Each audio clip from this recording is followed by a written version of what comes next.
सानन्दमानन्दवने वसन्तं आनन्दकन्दं हतपापवृन्दं वाराणसीनाथमनाथनाथं श्रीविश्वनाथं शरणं प्रपद्ये। गतदिवसे मया कर्मप्रवचनीय संज्ञाविधायकानि यानि सूत्राणि सन्ति तेषु सूत्रेषु लक्षणेत्थं भूताख्यान भागवीप्सासु प्रतिपरनवः इति सूत्रात् पूर्वम् आंगमर्यादा वचने इति सूत्रपर्यन्तं व्याख्यानम् अहं दत्तवान् अस्मि। कानिचित् सूत्राणि अवशिष्टानि सन्ति कर्मप्रवचनीय संज्ञा विधायकानि। तेषु सूत्रेषु यानि अवशिष्टानि सूत्राणि सन्ति तेषां सूत्राणाम् उपरि अद्य किञ्चित् व्याख्यानं प्रारभ्यते। तत्र भवन्तः जानन्ति यत् कर्मप्रवचनीय संज्ञा प्रस्तावे मया उक्तमासं यद् क्रिया निरूपित संबंध विशेषं द्योतयन्ति कर्म प्रवचनीय संज्ञकाः शब्दाः। एषां शब्दानां एषां प्रातिगण पठित शब्दानां कर्म प्रवचनीय संज्ञा चिकीर्षिता तैः शब्दैः यद्यपि क्रियां न द्योतयन्ति ते शब्दाः क्रियां न द्योतयन्ति किन्तु क्रिया निरूपित संबंध विशेषं द्योतयन्ति इति सिद्धान्तः अस्ति कर्म प्रवचनीय संज्ञा विषये। इदानीम् अवशिष्टेषु सूत्रेषु प्रथमं सूत्रं विद्यते लक्षणेत्थं भूताख्यान भागवीप्सासु प्रतिपरनवः। सूत्रे अस्मिन् प्रादिगणपठितेषु त्रयः शब्दाः सन्ति येषां कर्म प्रवचनीय संज्ञा भवति। ते च शब्दाः सन्ति प्रति परि अनु इति। प्रति परि अनूनां कर्म प्रवचनीय संज्ञा कस्मिन् अर्थे भवति इति जिज्ञासायाम् इतः पूर्वं स्वयमेव सूत्रकारैरुक्तं यद् लक्षणे लक्षण इत्थं भूताख्यान भाग वीप्सा एषु अर्थेषु शब्दत्रयाणां प्रतिपरि अनु इत्येतेषां शब्दानां कर्म प्रवचनीय संज्ञा भवति। लक्षणञ्च इत्थं भूताख्यानञ्च भागश्च वीप्सा च इति लक्षणेत्थं भूताख्यान भाग वीप्साः तेषु लक्षणेत्थं भूताख्यान भाग वीप्सासु तासु या तेषु लक्षणेत्थं भूताख्यान भाग वीप्सासु। तत्र अर्थात लक्षणे अर्थे अथ च इत्थं भूताख्यान अर्थे अथ च भाग अर्थे अथ च वीप्सा अर्थे प्रतिपरि अनु एतेषां शब्दानां कर्म प्रवचनीय संज्ञा जायते। तत्र पूर्वं यमर्थम् उद्दिश्य एषां शब्दानां कर्म प्रवचनीय संज्ञा विधीयते अनेन सूत्रेण। तेषां शब्दानाम् अर्थः कः अस्ति इति पूर्वम् अर्थं विवेचयामि। तत्र प्रथमः शब्दः विद्यते लक्षणम् इति। लक्षणम् इत्यत्र लक्ष्यते ज्ञायते अनेन यत् तत् लक्षणम् अर्थात् ज्ञान जनक ज्ञान विषयत्वं। ज्ञान जनक ज्ञान विषयत्वं लक्षणत्वं। लक्षणत्वञ्च कस्य लक्षणं विद्यते इति जिज्ञासायां लक्ष्यस्य उपस्थितिः भवति। अतः लक्ष्यत्वं नाम ज्ञान जनक ज्ञान विषयत्वम्। एवं रीत्या लक्षण शब्दस्य पारिभाषिकः अर्थः संजातः अत्र यत् ज्ञान जनक ज्ञान विषयत्वं लक्षणत्वं ज्ञानजन्य ज्ञान विषयत्वं लक्ष्यत्वं। तत् द्वितीयः शब्दः विद्यते इत्थं भूताख्यान इति। अयं प्रकारः इत्थं भूतः भूधातोः अक्ता प्रत्यय कृते सति आधृसाद्वा इत्यनेन सूत्रेण अक्ता प्रत्यय कृते सति भूतः इति शब्दः निष्पद्यते। यस्य अर्थः भवति प्राप्तः। इत्थम् इत्थं भूतस्य आख्यानम् इति इत्थं भूताख्यानम् भागः अंशः वीप्सा व्याप्तुम् इच्छा विशिष्टेन आप्तुम् इच्छा व्याप्तुम् इच्छा वा वीप्सा इति। एवं रीत्या शब्दत्रयाणाम् एवं भूताः सामान्यः अर्थः संपद्यते। तत्र लक्षण द्योत्ये कुत्र कर्म प्रवचनीय संज्ञा भवति इति जिज्ञासायाम् उदाहरणं दत्तं लक्षणांशस्य यत् वृक्षं प्रति विद्योतते विद्युत्। अत्र विचारणीयं यद् वृक्षं प्रति विद्योतते विद्युत् अथवा वृक्षम् अनु विद्योतते विद्युत्। अत्र कृष्णपक्ष रात्रौ अंतस्थः यः पुरुषः गृहे अभ्यन्तरे स्थितः अवस्थितः यः पुरुषः सः पुरुषः यदा वृक्षं पश्यति अथवा तस्य पुरुषस्य वृक्षेण सह यदा चक्षुषा संबंधः जायते तदा तं पुरुषं वृक्षं जानाति। तदा सः पुरुषः वृक्ष विषयकः ज्ञानवान् भवति। तत्र विद्युत् अपि उत्पन्न विनष्टशाली अथ च विद्युत् जन्यः यः प्रकाशः सः प्रकाशः अपि उत्पन्न विनाशशाली। अतः प्रकाशेपि नित्यता न वर्तते अथ च विद्युदपि नित्यता न वर्तते। विद्युत् तदजन्य प्रकाशयोः उत्पन्न विनाशशालित्वात् वृक्षस्य यद् ज्ञानं तत्तु तत्प्रकाशेनैव भवति। यतोहि किंचित कालानन्तरमेव प्रकाशस्य अवस्थानं या किंचित क्षणमेव विद्युतजन्यः प्रकाशः तिष्ठति। येन प्रकाशेन सः वृक्षं जानाति, वृक्ष विषयक ज्ञानवान् भवति। वृक्षं प्रति विद्योतते विद्युत् इत्यत्र विद्योतन क्रिया वर्तते।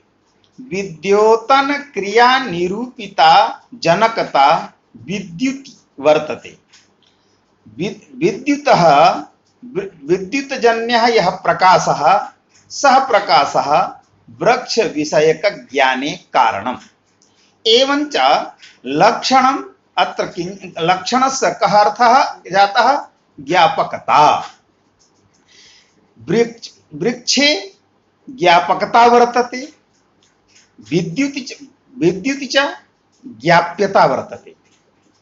अतः अत्र ज्ञाप्य ज्ञापक भावः वृक्षे या विद्युति या ज्ञाप्यता तया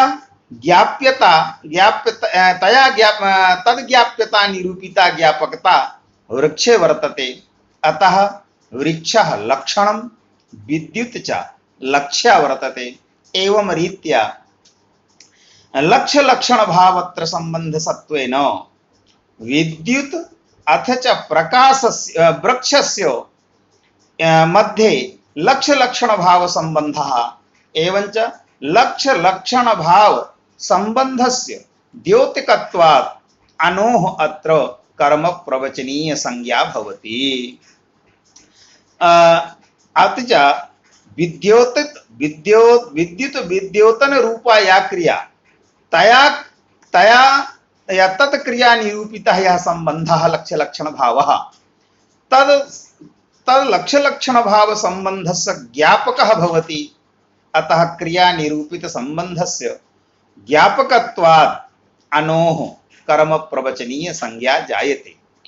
कर्म प्रवचनीय संज्ञकेन अनुना सह वृक्षस्य अन्वयसत्वेन वृक्षस्य संबंधः सत्वेन वृक्षे द्वितीया कर्म प्रवचनीय युक्ते द्वितीया इत्यनेन सूत्रेण द्वितीया विभक्तिः जायते। द्वितीयः अर्थः विद्यते इत्थं भूताख्यानम्। इत्थं भूताख्यानम् अस्य शब्दस्य को अर्थः इति मया पूर्वमेव उक्तं यद् अयं प्रकारः इत्थम्। प्राप्त्यर्थक भूधातोः अक्ता प्रत्यये कृते सति भूतः इति शब्दः निष्पद्यते। इत्थं भूतस्य आख्यानम् इत्थं भूताख्यानम्। तो अयं प्रकारः अर्थात सामान्य विशेष सामान्यस्य भेदकः प्रकारः सामान्यस्य भेदकः विशेषः प्रकारः इति। उदाहरणं किमस्ति अत्र साधु देवदत्तः मातरं प्रति। नवीनम् उदाहरणमस्ति साधु देवदत्तः मातरं प्रति। अत्र साधुत्वं किमस्ति? साधुत्वमस्ति प्रियकारित्वं। प्रियकारित्वस्य निरूपकः किं भवति? आचरणरूपा क्रिया। अतः आचरणरूपा क्रिया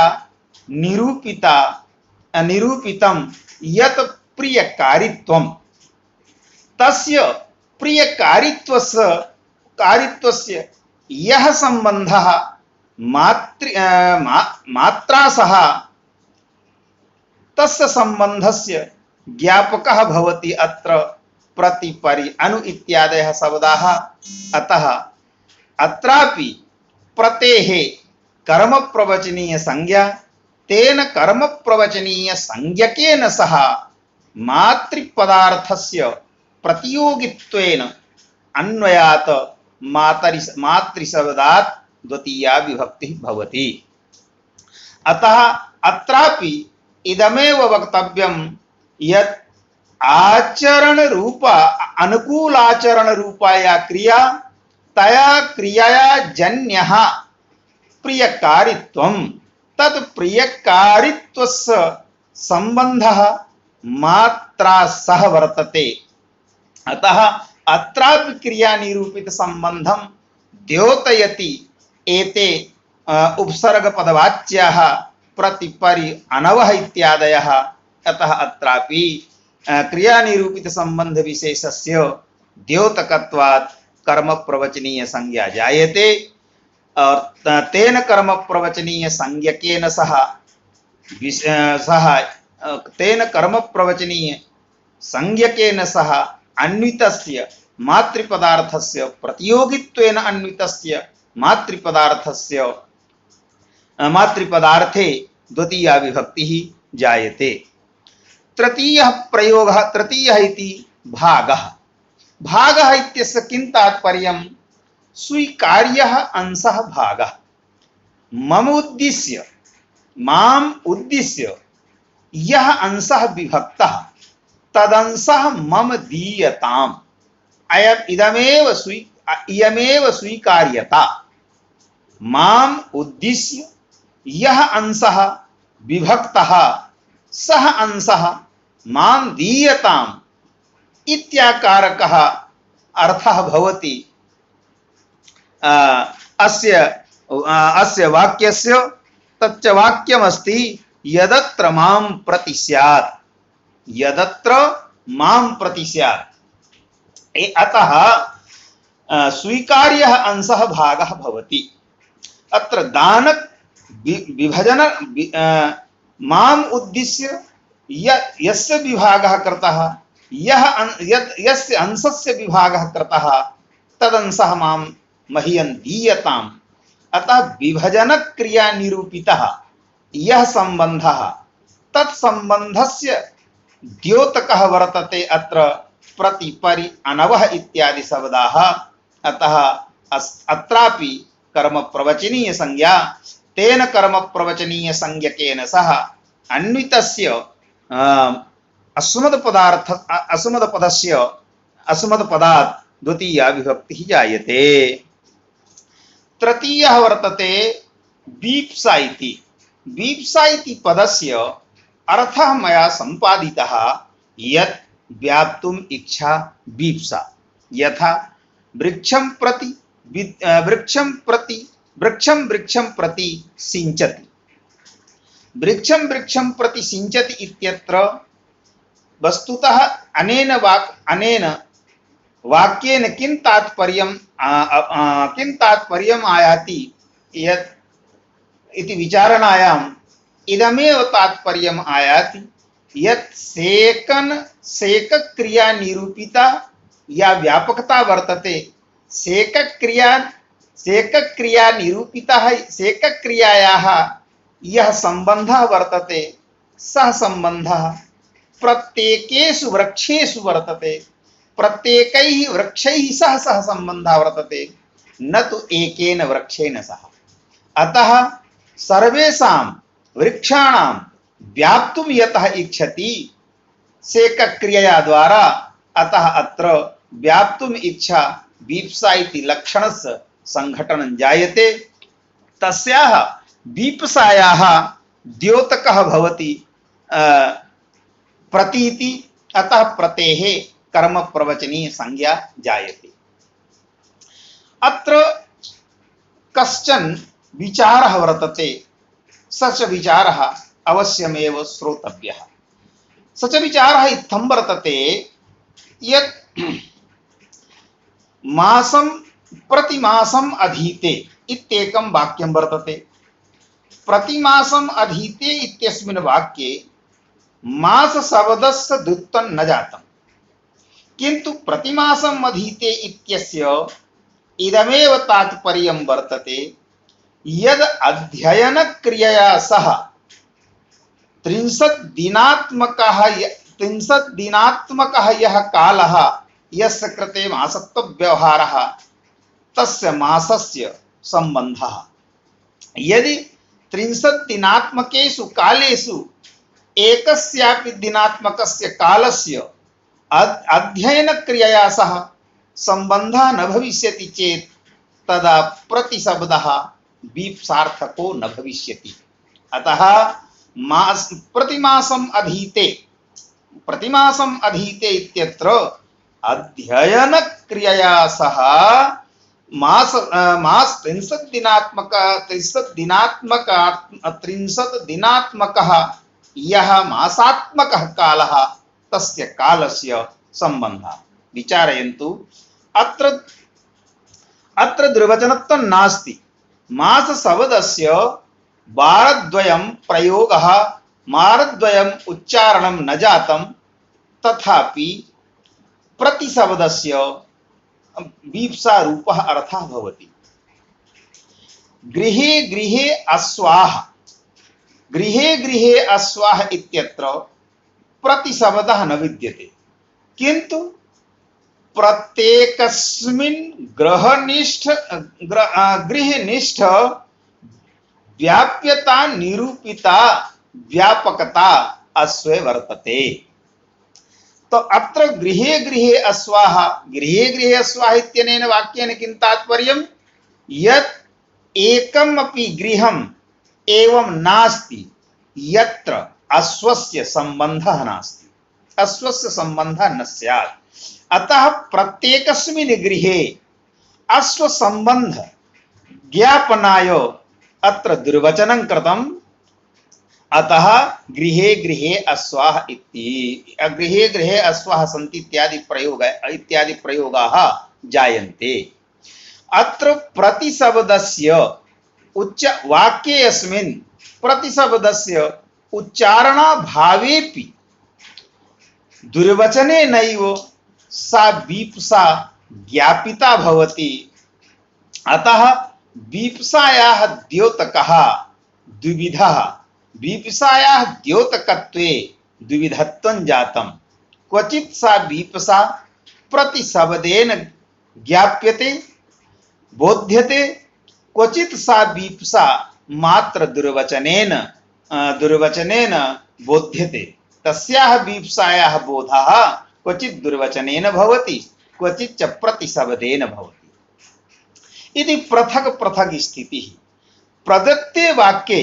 प्रयुक्ते वाक्ये वृक्षं प्रतिसिंचति इत्यत्र दुर्वचनत्वमपि वर्तते, प्रतिशब्दस्य उच्चारणमपि वर्तते। अतः प्रतिशब्दस्य प्रयोगः अपि दुर्वचनत्वमपि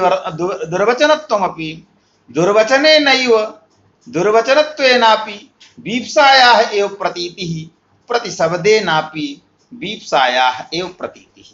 अतः एकस्याः वीप्सायाः द्योतकः अत्र पदद्वयस्य उपादानं किमर्थं कृतं? वस्तुतः न भवितव्यः, यतोहि उक्तार्थानां प्रयोगः इति न्याय विरोधात्। यथा यः कश्चन अर्थः प्रकृत्यर्थेन सह उक्तः भवति, तदर्थस्यैव वाचकः पुनः प्रत्ययः न आगच्छति। एवं दृष्ट्वा अयं सिद्धान्तः निरगच्छति यद् उक्तार्थानाम् अप्रयोगः इति।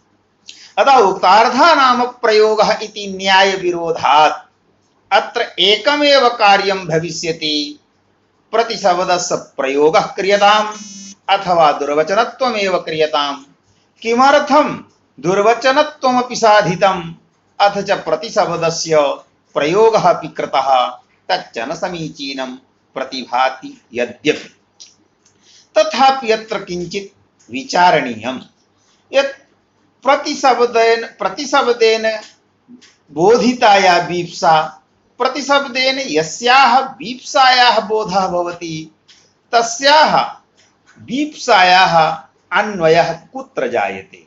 किं सेकक्रियायां वीप्सायाः प्रतिशब्दद्योत्याया वीप्सा, तस्याः वीप्सायाः संबंधः सेकक्रियया सह वर्तते अथवा वृक्षेण सह वर्तते?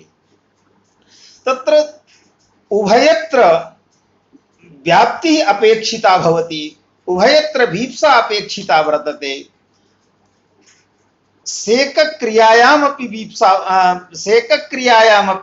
वीप्सा अपेक्षिता अस्ति, अथ च वृक्षेपि वीप्सा अपेक्षिता अस्ति। एवं कृते प्रतिशब्द ज्ञाप्या प्रतिशब्द बोध्या या वीप्सा, तस्याः वीप्सायाः संबंधः, तस्याः वीप्सायाः अन्वयः सेकक्रियायां भवति। अथ च दुर्वचनेन या वीप्सा बोध्यते, तस्याः वीप्सायाः संबंधः वृक्षेण सह वर्तते, वृक्ष समुदायेन सह वर्तते इति। एवं रीत्या अत्र उभयत्र वीप्सा अपेक्षिता। यदि एकस्यैव शब्द वीप्सा द्योतकस्य वीप्सा बोधकस्य शब्द वीप्सा बोधकयोः शब्दयोः